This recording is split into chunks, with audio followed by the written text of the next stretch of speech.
We've got 8,000 horsepower on the start line and £2.5 million worth of boats. Now you might wonder what on earth we're doing. Is this a boat racing event? The answer is no. This is fishing, but not as you know it. 3, 2, 1, Worldpredatorclassic 2020.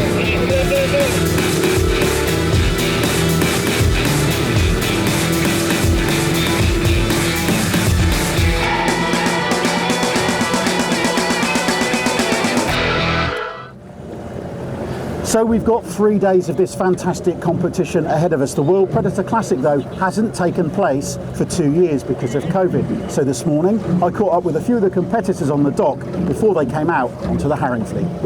I'm very excited. Martin, my partner, is as well. We feel quite ready for this competition and we are looking forward for fishing. I think we are much experienced anglers than we have been 2 years ago. Of course, we were missing those events, those competitions. It was strange time. But yeah, we are different, hopefully better, and hopefully ready for the competition. We're so happy, it's crazy. You guys are buzzing, aren't you? I can see. Yeah, man, the adrenaline. Yeah, the action is going to start, and yeah, our adrenaline is really high, and we're going to push it until the end, to the limit. What's the approach today? What are your tactics? What are you thinking?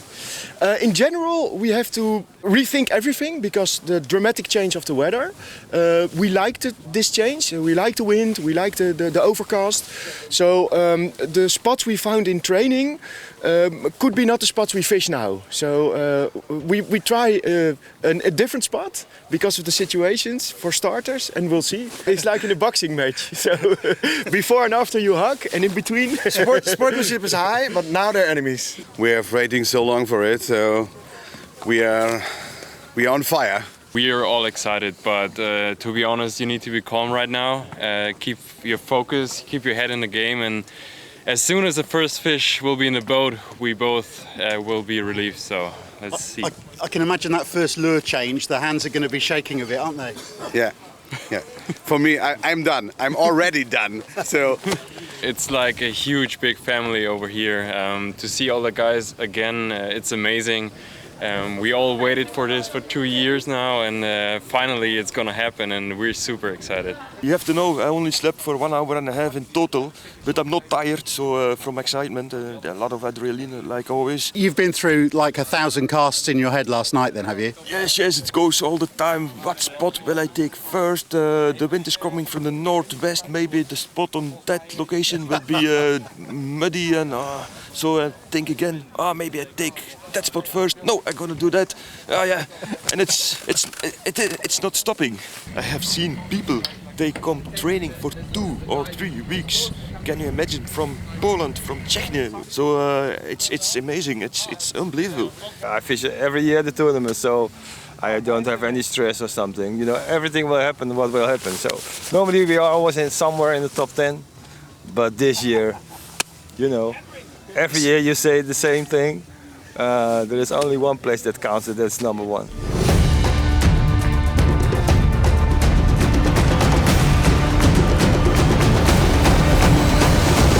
So let's talk about this incredible piece of water that we're fishing on for the next 3 days. It's 23 miles long, the herring fleet, 3 miles wide and impossibly deep. 100 anglers taking part on 50 boats spread far and wide. And behind us, Hellevoetsluis, the city which hosts this event and has done for the last 7 years. Yesterday, I went to have a little look around to find out a bit about the history of this extraordinary region. This is Hellevoetsluis, a thriving city which is home to more than 40,000 people. It's bursting with culture, commerce, business, and perhaps no surprise, a thriving tradition as the biggest water sports centre in the Netherlands. Like many cities here, this area owes its existence to the genius of the 16th century Dutch engineers, who created dikes like this one to claim thousands of acres of land from the water. From an area where sheep and cattle once grazed, the growth of Hellevoetsluis into what it is today owes almost everything to its relationship to the water. You know, one of the other things this area is really famous for is its fantastic beaches. But this is freshwater, not salt. And the reason is because of this thing over here. That is the Herring Fleet Dam, built in 1965 from 100,000 giant concrete blocks. And on the other side of it, well, that is the North Sea. And of course there's a great naval tradition here in Hellevoetsluis too. This behind me is the droop dock or dry dock. You can see there's work being carried out now, and years ago this was the centre for all repairs for lots of Dutch naval warships. Well, if you look around, it's all about history in Hellevoetsluis. It has a long naval history. The ships of the Dutch Marine were conservation here and maintenance.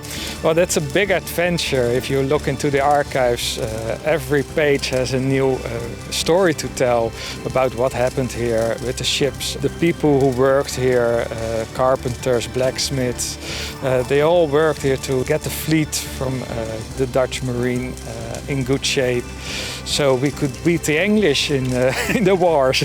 And looking at Hellevoetsluis now, what's that like, the modern city? Well, it's a great contrast between the history of the old marine wharf and the new town that is being built, new houses for the inhabitants, that makes the fortress of Hellevoetsluis living again. It's very special that Hellevoetsluis is such a capital for fishing. In the canal through Voorne, there are always people fishing, but also at the herring fleet there are lots of people always trying to catch the next big fish. And in the shadow of the famous lighthouse that guards this incredible part of Holland is this fella. What an amazing looking beast. This of course is a sturgeon, and many years ago in the 1900s these fish migrated into this incredible piece of water, and then the dam was built and stopped the salt water coming in. Now the dam's been reopened and there are signs that sturgeon are starting to migrate back into the herring fleet again. Maybe one day someone in the World Predator Classic might get hold of one of these.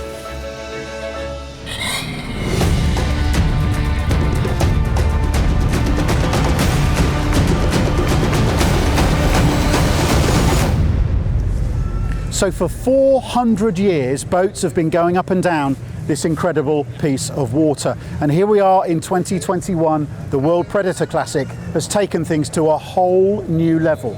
Just look and listen to these incredible machines going up and down this piece of water. We've got 3 days of incredible fishing ahead of us. I can't wait to see what happens.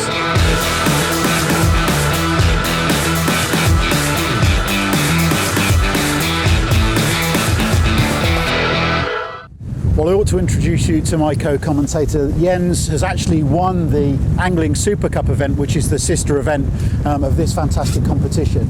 We've made our way out across the herring fleet now. We're starting to see already that quite a few fish have been caught in this competition. Jens, we've seen a couple of quite big pike already coming through. There's an app system which all of the anglers have to take a photograph of their fish, and that fish is uploaded to the app.